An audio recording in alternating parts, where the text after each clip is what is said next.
આવી ગયા તમે? હા હો. આજ લેટ થઈ ગયું થોડું. ક્યાં ગયો ત્યાં? હા એ રહ્યો. પગાર થઈ ગયો? આવો હાલે. આ 3000 દૂધના, આ 10000 કરિયાણાના, આ 10000 ધ્યાનની ફીના, આ 15000 રૂપિયા મકાન ભાડું, અને આ 10000 રૂપિયા તારા પાર્લરના અને કિટી પાર્ટી, અને આ 5000 અલગથી મૂકી દેજે આ મહિને બહાર જમવાના. લે આવો માસી બેહો. બે હું નથી, હું કહેવા આવી હતી કે આવતા મહિને મકાન ખાલી કરી દેજો ને, અમારે સંબંધી દેવું છે ને એટલે. માસી એકાદ મહિનો હાલે હોય તો ખબર ને, તો હું ત્યાં સુધીમાં કઈક ગોતી લઉં. નથી હાલે એવું ભાઈ, નહીં તો થોડી હું તમને ઉતાવળ કરું. પપ્પા આપણે આપણું ઘર ક્યારે લેશું? બેટા એના માટે ઘણા બધા પૈસા જોવે. મમ્મી આપણે ઘર માટે બેંકમાંથી લોન લઈ લઈએ તો? બેટા બેંકમાંથી લોન લઈને તો એના દર મહિને હપ્તા ભરવા પડે. આ દૂધના, કરિયાણાના અને સ્કૂલ ફીના તો સેમતા, પણ કિટી પાર્ટી અને પાર્લરના 10, બહાર જમવા જવાના 5 અને મકાન ભાડુંના 15000, એ બધાના થઈ 30000 આપણે બેંકનો હપ્તો ન ભરી શકીએ. કિટી પાર્ટી અને બહાર જમવા તો આપણે પછી જઈ શકશું, પણ ફ્યુચરમાં અગર પ્રોપર્ટીના ભાવ વધી ગયા તો આપણે પછી નહીં લઈ શકીએ. ધ્યાનની વાત સાચી છે હો. હા ધ્યાનની વાત સાચી છે, પણ જો આ વિચાર આપણને અગાઉ આવ્યો હોત ને, અને આપણે આજે વધારાના ખર્ચા જે ના કર્યા હોત ને, તો થોડા સમય અહીંયાથી અહીંયા બિસ્તરા પોટલા ફેરવી અને ઘર ના ફેરવ્યો હોત, અને આજે આપણે આજ પોતાનું ઘર હોત. લ્યો આ કિટી પાર્ટીના અને બહાર જમવાના તમને પૈસા પાછા આજથી બચત ચાલુ.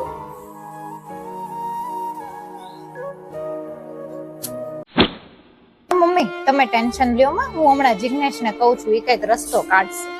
તમે એક કામ કરો ને, મારા ભાઈને ફોન કરીને સમજાવો ને. કેમ?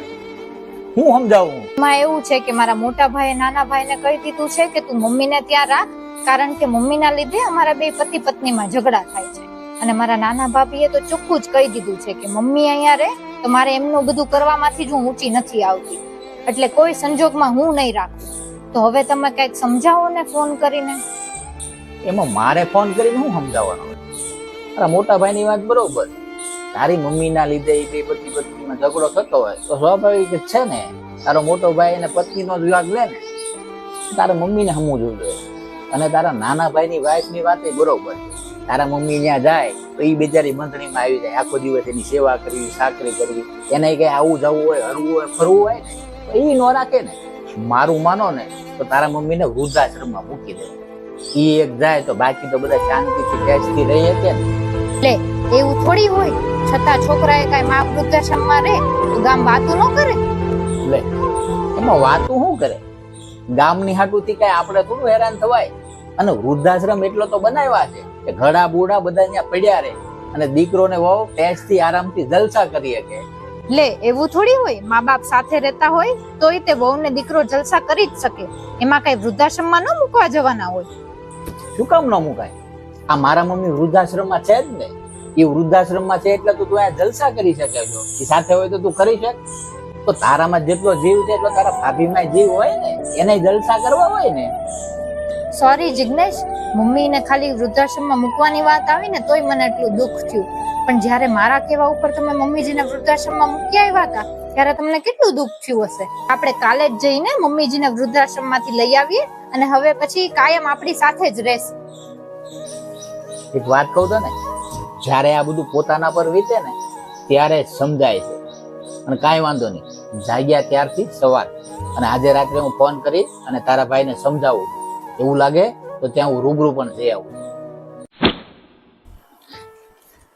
સીતારામ માસી. સીતારામ બટા. માસી દર વર્ષની જેમ આ વખતે પણ અમે ગણપતિ તેડવાના છે, તો તમારે આવવાનું છે. તમે ને દાદા ને બધા આવજો. હા ચોક્કસ હો. તારો બાપો સૌજી પણ બહુ માયાળુ હતો, બહુ ભલો માણસ. તારી બા મજામાં ને બેટા? હા દાદા, તારી બા તારી હારે જ છે ને ત્યારે? હાસ્યો હોય ને? ના ના, મારા મમ્મી મારા બેન ને ત્યારે. કેમ? અહીંયા એને નથી ફાવતું. બેટા એક વાત કહું, મહાદેવે જયારે ગણપતિ ને કાર્તિકેયને કહ્યું કે તમારે બંને ભાઈઓને પૃથ્વીની પ્રદક્ષિણા કરવાની છે, અને મારે એ જોવું છે કે સૌથી પહેલા પ્રદક્ષિણા કરીને કોણ આવે છે. ત્યારે ગણપતિએ એના માતા પિતાને કહ્યું હતું કે આખી પૃથ્વી અને સૃષ્ટિ તો માતા પિતાના ચરણોમાં જ છે, એટલે બેટા તમે ગણપતિ તેડો એનો વાંધો નથી, પણ સાથે સાથે તમારા મા બાપને તેડો ને તો એ તો રાજી થશે, પણ એના કરતા વિશેષ ગણપતિ અને મહાદેવ પણ રાજી થશે. બાકી તમે 5-7 દી ગણપતિ લાવો ઢીંચક કરીને બધા મોજ મસ્તી કરો, એ બધું કઈ કામનું નથી.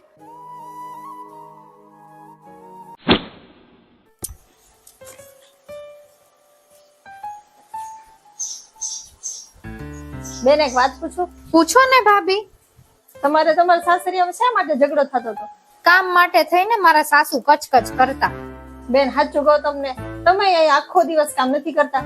કરું છું ને. મને તો એવું લાગે છે કે તમે તમારા સાસરિયા કરતા તો અહીંયા વધારે કામ કરો છો. તમને એવું ન લાગે ને કે મારા ભાભીને ભારે ન પડું ને?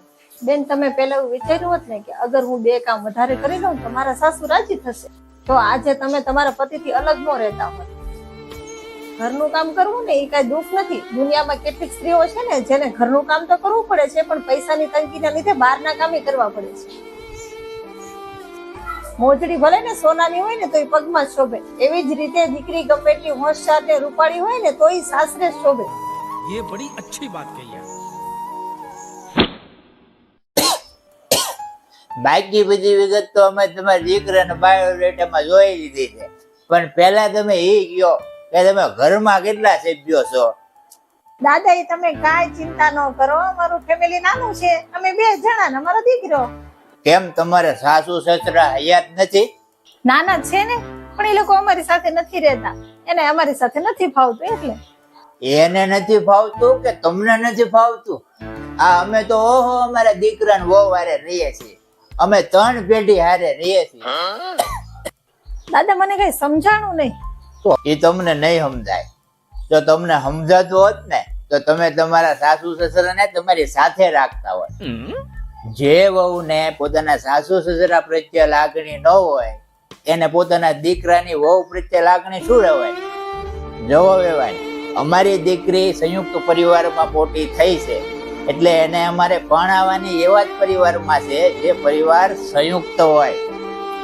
તમને લાગશે કે આ ભાભો કઈક અલગ પ્રકારનો જ છે. ખોટું લાગે ને વેવાય તો 2 રોટલી વધારે ખાજો, પણ હાલના સમયમાં જે વડીલોની સ્થિતિ છે ને એ જોઈને આ ખૂબ જરૂરી છે. ના ના દાદા તમારી વાત સાચી છે હો. આજે જ મારા સાસુ સસરાને અમારી ભેગા લઈ આવું છું, અને મારા દીકરાની સગાઈના ગોળધાણા પેલા એના દાદા દાદી જ ખાશે. હા બરોબર.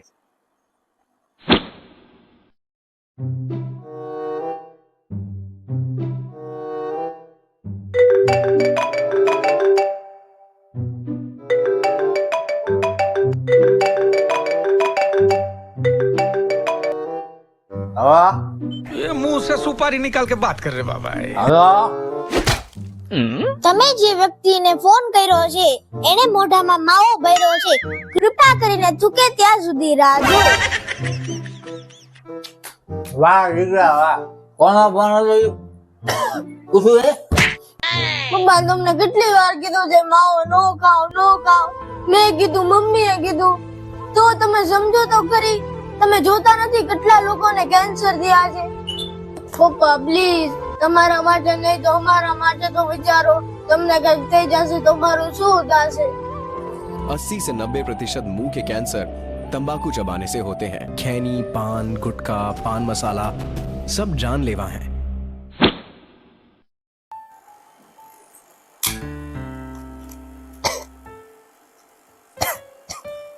બેટા હું તને શું કહું છું, અમારો ફોન હાવ બગડી ગયો છે ને, તો મને એક ઓલો ટચ સ્ક્રીન વાળો ફોન લઈ દે ને. આમાં કાંઈ સાપુ દબાતી નથી. તમારે શું ટચ સ્ક્રીન વાળા મોબાઈલ ની જરૂર છે? તમને આવડે છે તો ખોટા ખોટા ખર્ચા કરવાના. આ જે છે એ હલાવો આમને. જિજ્ઞેશ અહીંયા આવો તો. બોલ. તમે જે પપ્પાજી સાથે વાત કરી ને એ વ્યાજબી ન કહેવાય. કેમ?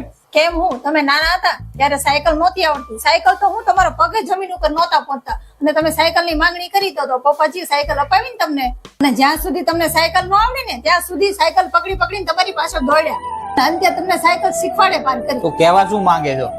કેવા એ માંગુ છું કે તમારે એની પાછળ દોડવાનું નથી, ખાલી બાજુમાં બેસીને એને તમે મોબાઈલ નું શીખવાડી શકો. તારી સાચી વાત છે, તો કાલે જ પપ્પાજીને નવો મોબાઈલ લઈને આપી દો અને જે એને ન સમજાય ને એ બાજુમાં બેસીને પ્રેમથી શીખવાડો. સારું.